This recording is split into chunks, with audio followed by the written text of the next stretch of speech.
जय श्री कृष्ण दोस्तों। आज हम जानेंगे कि पांडवों ने अपने ही पिता का मांस क्यों खाया था। क्या यह सच है या झूठ, जानेंगे आज। पांडवों ने ऐसा क्यों किया था। आज हम आपको महाभारत से जुड़ी एक घटना बताते हैं जिसमें पांचों पांडवों ने अपने मृत पिता पांडु का मांस खाया था। उन्होंने ऐसा क्यों किया, यह जानने के लिए पहले हमें पांडवों के जन्म के बारे में जानना पड़ेगा। पांडु के 5 पुत्र युधिष्ठिर, भीम, अर्जुन, नकुल और सहदेव थे। इनमें से युधिष्ठिर, भीम और अर्जुन की माता कुंती तथा नकुल और सहदेव की माता मांद्री थी।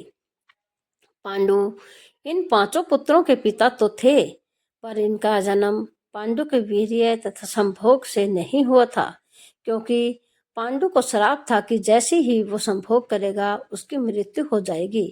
इसलिए पांडु के आग्रह पर यह पुत्र कुंती और मांद्री ने भगवान का आवाहन करके प्राप्त किए थे। जब पांडु की मृत्यु हुई तो उसके मृत शरीर का मांस 5 भाइयों ने मिल बांट कर खाया था। उन्होंने ऐसा इसलिए किया क्योंकि स्वयं पांडु की ऐसी इच्छा थी, जो कि उसके पुत्र उसके वीर्य से पैदा नहीं हुए थे। इसलिए पांडु का ज्ञान कौशल उसके बच्चों में नहीं आ पाया। इसलिए उसने अपने मृत्यु पूर्व ऐसा वरदान मांगा था कि उसके बच्चे उसकी मृत्यु के पश्चात उसके शरीर का मांस मिल बांट कर खाए, ताकि उसका ज्ञान बच्चों में स्थानांतरित हो जाए। पांडवों द्वारा पिता का मांस खाने के संबंध में 2 मान्यता प्रचलित हैं।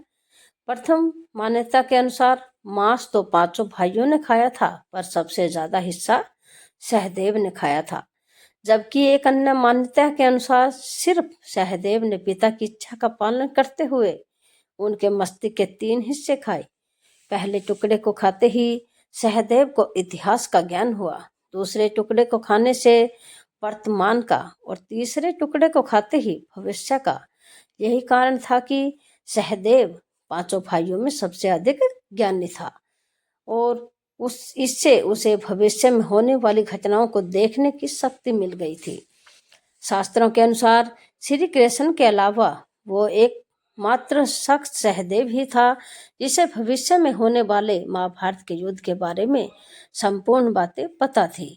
श्री कृष्ण को डर था कि कहीं सहदेव यह सब बातें औरों को न बता दे। इसलिए श्री कृष्ण ने सहदेव को श्राप दिया था कि यदि उसने ऐसा किया तो मृत्यु हो जाएगी।